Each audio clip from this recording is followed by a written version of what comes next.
Okay, so today I want to talk about the Robocop remake. And I'm going to do this a little bit differently than I do a normal review. It's going to be kind of a compare and contrasting the original, which I grew up with and loved, to the remake. Which, I admit, I walked in there thinking I wasn't really sure I was going to like it. I had this nostalgic rose-colored glasses over the original, and it's like, how am I gonna compare these two? How am I gonna reconcile like something I grew up with, something that was so important to me as a young child, with the new one? But that being said, I really liked it. I don't think it was as good as the original, but it still held its own as just a movie. If you've never seen the original movie and you can't compare the two against each other, it's worth watching just as a movie in and of itself, which I think is what people should do. They should try and forget the original when they're going to see the remake. They should just view it as its own thing. That being said, I'm still comparing and contrasting the two. So, what I'd like to start off with is telling you what about the original movie I really liked and how they kind of approached it differently in the remake. The original movie, the main character, Alex Murphy, was just a normal cop who was torn apart and nearly killed by a gang of really just evil people. When they took his body, or when they took his mind rather, and they put in this robot body, they wiped him out. They cleared him out, and he became this sort of like steel impregnable like force for good, and as a young child growing up at that time, I was living in a pretty shady neighborhood, and so you see this really crime-ridden city, but you see this like shining armor guy come out. It was really like something to look up to, so an ideal to sort of rally around as a child, to idolize. And what was really interesting is that he had this robotic form, he had this steel cold exterior, but as the movie progressed, his memories started to come back. He started to trigger certain things deep within himself. His love for his wife and his family, and his anger by having his body ripped away from him, about having his life ripped away from him. It was an interesting take on sort of men and masculinity in our culture. I know I might be reading a little too deeply into Robocop, but yeah, in our culture, men are supposed to have like this sort of steel, cold, emotionless exterior. Emotions are supposed to be repressed by men. But deep down inside, Robocop ended up doing the right thing and going after the corporate corruption because his emotions, his soul, was eventually freed from that cold steel exterior that was placed upon him by that corrupt corporation. It was just a really interesting way that they put it all together, and I really liked that. The remake, obviously you have a man who's put into a robot body. It's still Robocop, but they kind of approached it in a very different way. The original, when Robocop first wakes up after being torn to pieces and put into the robot body, he has no memory. In this one, you see Alex Murphy with his memories. He's still him, but he's an amputee, like full body amputee, which sounds weird to say, but I mean that's what he was. He's just a brain and a face and a robot body, and like he has a hand. If you haven't seen the trailer, I'm not spoiling anything for you at this point. He had one of his hands are still human. I think what they did here was approach Alex Murphy not as a human soul trapped within the machine that needs to be broken out, that needs to be released, but a human being sort of, but a cop, a good guy that is an amputee. It has to deal with having these new prosthetics. And in today's society, with everything that's been going on with the war, I think that's a very pertinent message to be dealing with. We have a lot of soldiers coming back who are amputees or who have been severely scarred by what they've had to the ordeals they've gone through in Iraq or in Afghanistan, and I think that this was a good message to talk about. That being said, I don't think they approached their message as well as the original approached its message. And I'll tell you why. And now this is where I'm going to start talking a little bit more about plots. Technically spoilers, but to be honest with you, it's an action flick. You're going to be able to figure it out pretty easy. There's no great surprises. It's an action movie. So you can leave if you want to, but I don't think that... If I were watching this, I don't think I'd feel very spoiled.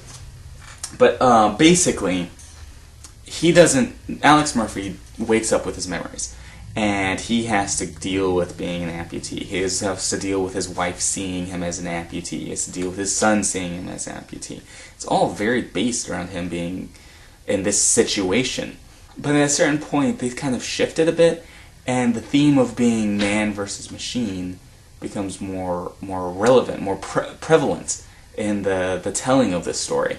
He, at one point, is starting to have problems with his cybernetic robotic body. They actually drug him, essentially, so that the body has more control over what he's doing, over his decisions. The computer is able to take it on, and his wife eventually finds him and confronts him, and that forces him to, again, it has the same sort of pulling his spirit out. It forces him past the machine. It forces the human being to overcome the mechanical. But the thing is, which is great, and that's a good theme and everything, but the thing is, it didn't fit together with the amputee survivor as well as it could have. The original movie, they didn't work the amputee survivor angle as much as they did his body and soul being in conflict.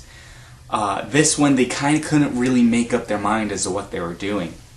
I would have liked this Robocop a little bit more if they wouldn't have made the man overcoming machine as much of an issue as it was man overcoming his own doubts, his own fears, his own disabilities, his life being ripped away from him. But that was just my angle on it. That's the reason why I don't think the stories I don't think the stories are quite equal because of that.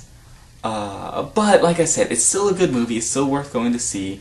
It had a lot of other good things to go on with it. They made tons of references to the original movie, which I loved as a fanatic of the original movie.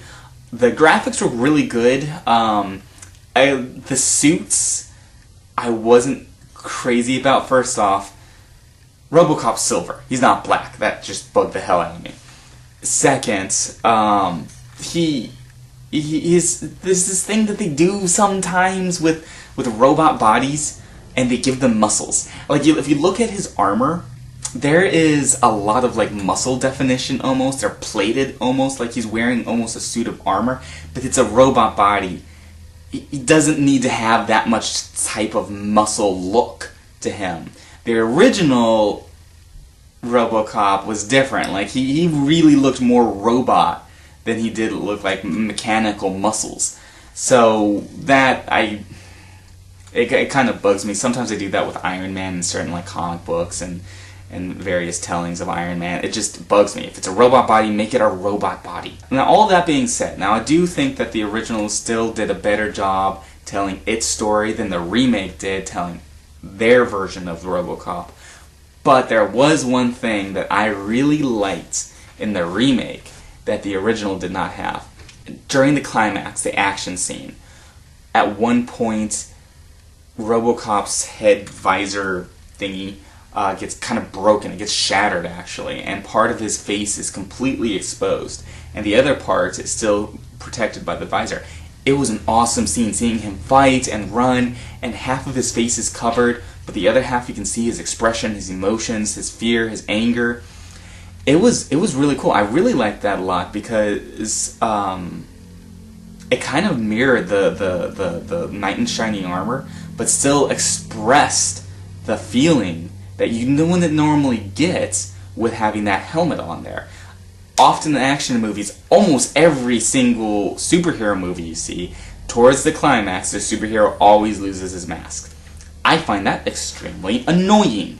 And the reason why is because that isn't normally how it works. They're just doing that so that the actor can express his feelings in his face.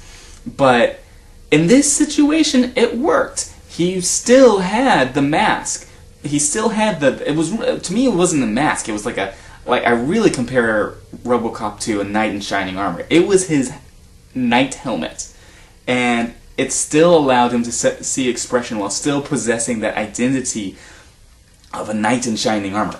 I thought that was cool. As far as the acting goes, though, I have to give it away to these guys. Gary Oldman stole the show, of course. Michael Keaton as the big bad, the CEO of the company that is imprisoning almost our hero. He did a great job. Okay, and the actor that played Alex Murphy / Robocop, I think he did a really good job. I haven't seen him very much before. His name is Joel Kinnaman. At least I think that's how it's pronounced. Like I said, I haven't seen him very much before. I actually can't think of a single movie I've seen him before. I looked him up on IMDb.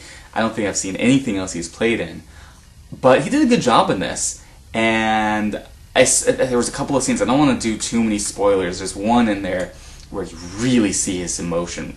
It's when he really first realizes that he's been in the accident and this is what his life is going to be like. It really was heart-wrenching, and he had to really act it out to really get it across, and I think he did a good job. The other character I wanted to talk about was Clara Murphy, played by Abby Cornish. Abby Cornish did a great job. The problem is her character wasn't that well written. She did a good. The character did what it was supposed to do. It was really designed to be the girl in the movie. She was Detective Murphy's supportive wife. She wanted to make sure, even after he became Robocop, after he had this procedure and had his body turned into this machine, she was there for him. And it was hard for her to see him like this, and it was very emotional. And it was really all geared to be supporting the angst that Murphy was going through. It was just frustrating because the character could have had a little bit more depth. You could have really seen more into the crisis that was going into her life instead of just skirting around it so that you could promote the struggles of the main character. But that's something that happens a lot in movies these days. These really potentially great female characters are put to the back burner for the male characters. It's a type of sexism that I see popping up a lot in movies, and it bugs because I love movies. That's one of my things, and I feel like they could be so much better if they just put more energy into certain places and kind of sidestepped it. But that breaks out of the formula, which means, well, it's out of the formula. No guarantee that it's going to make money. That's my little bitter rant about that. But like I was saying, overall, the movie was great. Well, the movie was good. I'd give it about 7 out of 10. It was definitely worth your time. If you're into action, great. If you like the original RoboCop movie, go see it. The new one. It's worth your time to see it updated. It's not going to be as good as the original. The original in my heart is a 20 out of 10. I mean, like that's my childhood there. Realistically, the original was better than the remake, but the remake was still worth your time. Go spend a buck on it.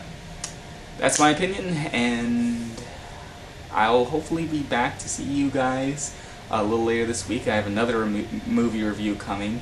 I haven't done any political commentary on here yet, so I'm sure I'm going to be having to hit that up pretty soon. I also am starting to come up with some ideas for the next weird wanderings. Where else in Austin will I be going? Hopefully I'll get those out there pretty quick, and yeah, please like and subscribe, and I'll see you guys then. Alright, bye.